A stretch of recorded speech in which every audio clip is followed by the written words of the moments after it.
એક વખત માતા લક્ષ્મી ક્ષીરસાગરમાં ભગવાન વિષ્ણુના પગ દબાવી રહ્યા હતા. ત્યારે તેમના પગ દબાવતી વખતે માતા લક્ષ્મીએ ભગવાન વિષ્ણુને પૂછ્યું, હે પ્રભુ, આજે મારા મનમાં 3 પ્રશ્નો ઉદ્ભવી રહ્યા છે.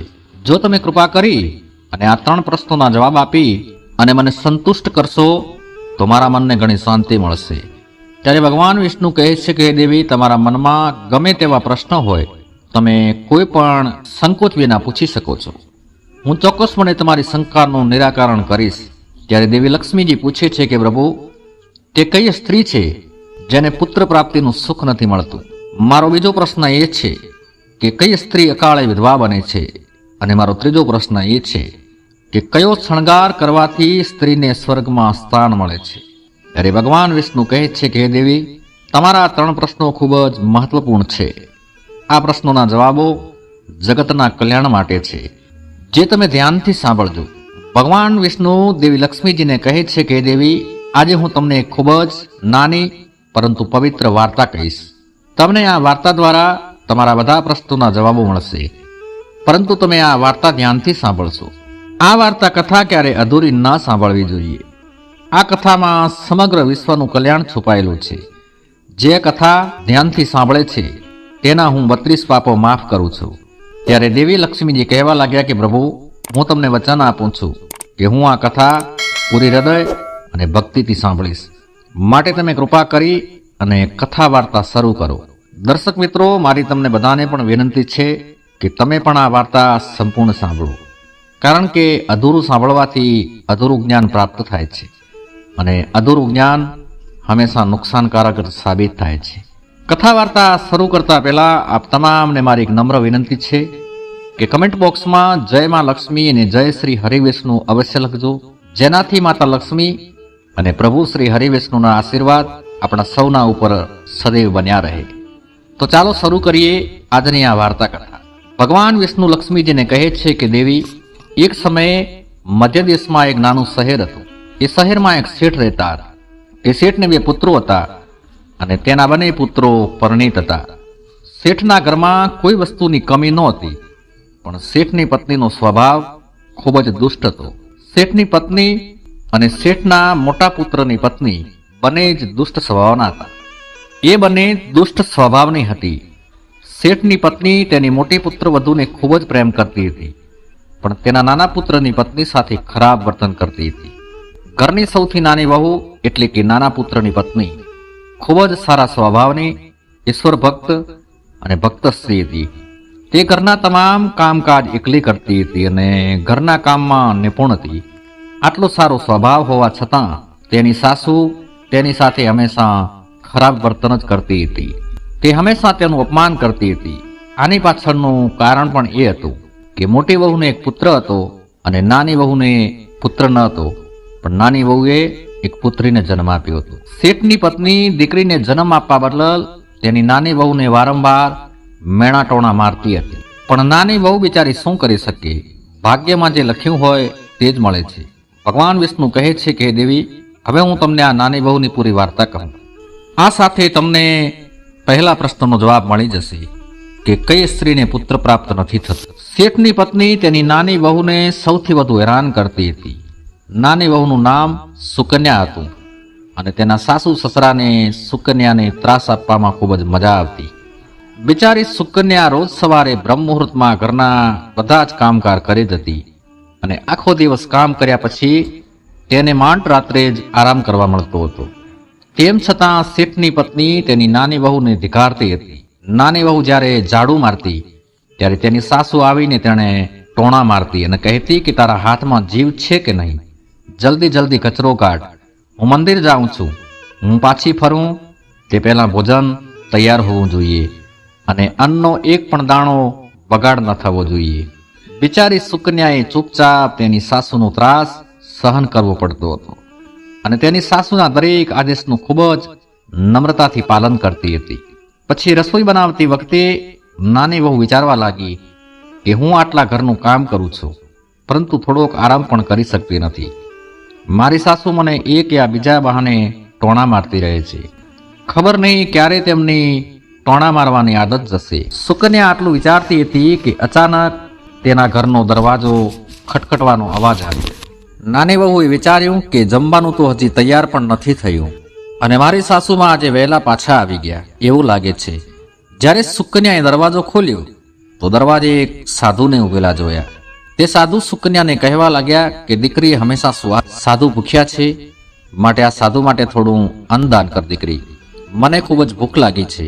પછી સુકન્યાએ વિચાર્યું, જો હું આ સંન્યાસીને ભોજન આપીશ અને વચ્ચે મારી સાસુ આવશે તો મારી ખેર નહીં. થોડી વાર વિચાર કર્યા પછી સુકન્યાએ વિચાર્યું, જો હું મારી સાસુના ડરથી આ સાધુને ભોજન ના આપું તો મારાથી મોટું પાપ થયું ગણાશે, મારા બધા જ પુણ્ય નષ્ટ પામશે. એમ વિચારીને સુકન્યાએ સાધુને ઘરની અંદર બોલાવ્યા. અતિથિ ધર્મનું પાલન કરી અને સુકન્યાએ સાધુને ભોજન પીરસ્યું. આ દરમિયાન તેની સાસુ ઘરે આવી પહોંચી અને સાધુને ઘરની અંદર જમતા જોઈ અને ખૂબ જ ક્રોધિત થઈ ગઈ. તેણીએ સુકન્યાને ધમકાવતા કહ્યું કે અહીં કોઈ પ્રકારનો ભંડારો કે મિજબાની ચાલી રહી છે, જે તું રસ્તે ચાલતા વિકલાંગોને પકડી પકડી લાવીને ઘરે બેસાડીને જમાડી રહી છે. સુકન્યાએ સાસુને ખૂબ જ વિનંતી કરી, પરંતુ સુકન્યાની સાસુએ તે પુત્રવધુની વાત ન સાંભળી અને તેની સાસુએ સાધુને ઘરની બહાર કાઢી મૂક્યો અને તેનો ખોરાક પણ કચરામાં ફેંકી દીધો. અને સાસુને સુકન્યા પર ખૂબ જ ગુસ્સો આવી ગયો કે મેં તને કહ્યું હતું કે અન્નનો એક પણ દાણો બગડવો ન જોઈએ, પણ તે આ શું કર્યું? એક ભિખારીને આટલું મોટું ભોજન આપી દીધું. ડરતા ડરતા સુકન્યાએ તેની સાસુને કહ્યું કે મેં મારા ભાગનું જે ભોજન હતું તે મેં સાધુને પીરસ્યું હતું, એમાં આટલો બધો ગુસ્સો કરવાની શું જરૂર છે? ઘરના દરવાજે આવેલ અતિથિને ક્યારે ખાલી હાથે ન મોકલાય, આવું શાસ્ત્રોમાં લખેલ છે. ત્યારે સુકન્યાની સાસુ તેના પર ખૂબ જ ગુસ્સે થઈ ગઈ. ઘણા સમય સુધી બંને વચ્ચે ઝઘડો ચાલતો રહ્યો અને સુકન્યાની દુષ્ટ સાસુએ ગુસ્સે થઈને સુકન્યાને ઘરની બહાર કાઢી મૂકી અને ઘરનો દરવાજો અંદરથી બંધ કરી દીધો. સુકન્યા ઘણા સમય સુધી ઘરના મુખ્ય દરવાજા આગળ ઊભી રહી અને બહારથી સાસુને દરવાજો ખોલવાની વિનંતી કરતી રહી, પણ તેની સાસુએ એક વાત પણ સાંભળી નહીં અને તેને ઘરની અંદર આવવા દીધી નહીં. પછી ઉદાસ ચહેરે સુકન્યા તેના પિયર જવા નીકળી ગઈ. પિયર જવાના માર્ગમાં એક વિશાળ જંગલ હતું. ભૂખ અને તરસથી લથડતી સુકન્યા એ જંગલના રસ્તેથી ચાલવા લાગી. પછી અચાનક વાદળો જોર જોરથી ગર્જના કરવા લાગ્યા અને ભારે વરસાદ શરૂ થઈ ગયો. વરસાદથી પોતાને બચાવવા સુકન્યા એક ઝાડ નીચે જઈને ઊભી રહી. ત્યાં સુકન્યાએ જોયું કે ઝાડ નીચે એક પોલાણ હતું, એટલે કે થડમાં બખોલ હતી. પછી કોઈ પણ વિલંબ કર્યા વિના તે ઝડપથી તે બખોલમાં પ્રવેશી ગઈ. બખોલમાં જઈને સુકન્યાએ જોયું કે અંદર એક સાધુ મહાત્મા બેઠા હતા. તે સાધુ મહાત્મા બીજું કોઈ નહીં પણ સાધુના રૂપમાં બેઠેલા ભગવાન વિષ્ણુ હતા. સાધુએ સુકન્યાને જોઈને કહ્યું કે દીકરી, આ ગાઢ જંગલમાં તું એકલી શું કરે છે? રડવાનું બંધ કર, હું તારા વિશે વધુ જાણું છું. તારા સાસરિયા સ્વભાવે ખૂબ જ ખરાબ છે અને તે તને ઘણી તકલીફ આપે છે. આનું એક જ કારણ છે કે તને પુત્રની પ્રાપ્તિ થઈ નથી. પુત્રીને જન્મ આપવાના કારણે સાસુ સસરાના મહેણા ટોણા તારે સાંભળવા પડે છે. પણ દીકરી, તું ચિંતા ન કર, હું તને કાગળની કાપલી આપીશ. તેના પર જે કંઈ પણ ઉપાય લખેલો હોય તે પૂરા દિલથી કરજે તો તને ગુણવાન પુત્ર પ્રાપ્ત થશે. પછી સુકન્યાએ તે કાપલી લીધી અને સાધુ મહાત્મા ત્યાંથી અચાનક ગાયબ થઈ ગયા. આ ચમત્કાર જોઈને સુકન્યા ખૂબ જ ખુશ થઈ ગઈ. વરસાદ બંધ થતાં સુકન્યાનો પતિ તેને શોધતો તે સ્થળ પર પહોંચી આવ્યો. સુકન્યાએ તેના પતિને આખું સત્ય કહી જણાવ્યું અને પછી બંને ઘરે પાછા ન જવાના બદલે એ જ જંગલમાં રહેવાનું નક્કી કર્યું. જંગલમાં રહેતા હતા ત્યારે એક દિવસ સુકન્યાના મનમાં પુત્રને જન્મ આપવાનો વિચાર આવ્યો અને તે મનમાં વિચારવા લાગી કે જો મારે પણ પુત્ર હોત તો સાસરિયામાં મારું પણ માનપાન હોત. ત્યારે સુકન્યાને તે ઋષિએ આપેલી કાપલી યાદ આવી અને પછી જ્યારે તેણીએ તેને ખોલીને વાંચી તો તેમાં લખ્યું હતું કે જે સ્ત્રીને પુત્રની ઈચ્છા હોય તેણે રાત્રે તેના પતિની ડાબી બાજુએ સૂવું જોઈએ. કાગળમાં આગળ લખ્યું હતું કે માસિક ધર્મ શરૂ થયાના 4 દિવસ પછી 5મી રાત્રે સંસાર મિલન કરવાથી પુત્રીનો જન્મ થાય છે અને 6ઠી રાત્રે પતિ પત્નીના મળવાથી પુત્ર પ્રાપ્તિ થાય છે. 7મી રાત્રે મળવાથી વંધ્યાપુત્રીનો જન્મ થાય છે. 8મી રાત્રે મળવાથી બળવાન પુત્રનો જન્મ થાય છે. 9મી રાત્રે મળવાથી એક સુંદર કન્યાનો જન્મ થાય છે અને 10મી રાત્રે મળવાથી વિદ્વાન અને ઉત્તમ ગુણનો પુત્રનો જન્મ થાય છે. 11મી રાત્રે મળવાથી સુંદર આચારવાળી કન્યાની પ્રાપ્તિ થાય છે. 12મી રાત્રે મિલન થવાથી પુણ્યશાળી પુત્રનો જન્મ થાય છે. અને 13મી રાત્રે મિલન થવાથી લક્ષ્મીના રૂપમાં પુત્રીનો જન્મ થાય છે.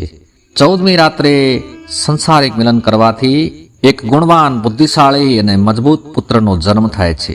ત્યાર પછી સુકન્યાએ માસિક ધર્મના સ્ત્રાવ પછી 14મી રાત્રે તેણીએ તેના પતિ સાથે સંસાર મિલન કર્યું હતું અને ત્યારબાદ ગર્ભ ધારણ કર્યો હતો. પછી બીજા દિવસે સુકન્યાનો પતિ લાકડા કાપવા જંગલમાં ગયો અને સુકન્યા ઘરે એકલી રહી.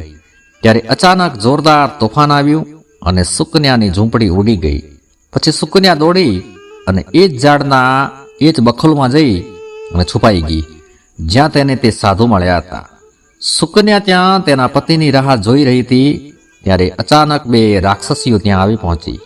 એ રાક્ષસીઓ અત્યંત માયાવી હતી. પછી રાક્ષસીઓએ તે પોલાણ સાથે ઝાડને ઉડાવી લીધું અને એવી જગ્યાએ ગઈ જ્યાં ઘણું બધું સોનું હતું. સુકન્યાએ જ્યારે આ દ્રશ્ય જોયું તો તે ચોંકી ગઈ. સુકન્યા ઝાડની બખોલમાં છુપાયેલી રહી. જ્યારે રાક્ષસીઓ ખોરાકની શોધમાં બહાર નીકળી ત્યારે સુકન્યાએ તે જગ્યાએથી ઘણું બધું સોનું લઈ અને બખોલમાં સંતાડી દીધું.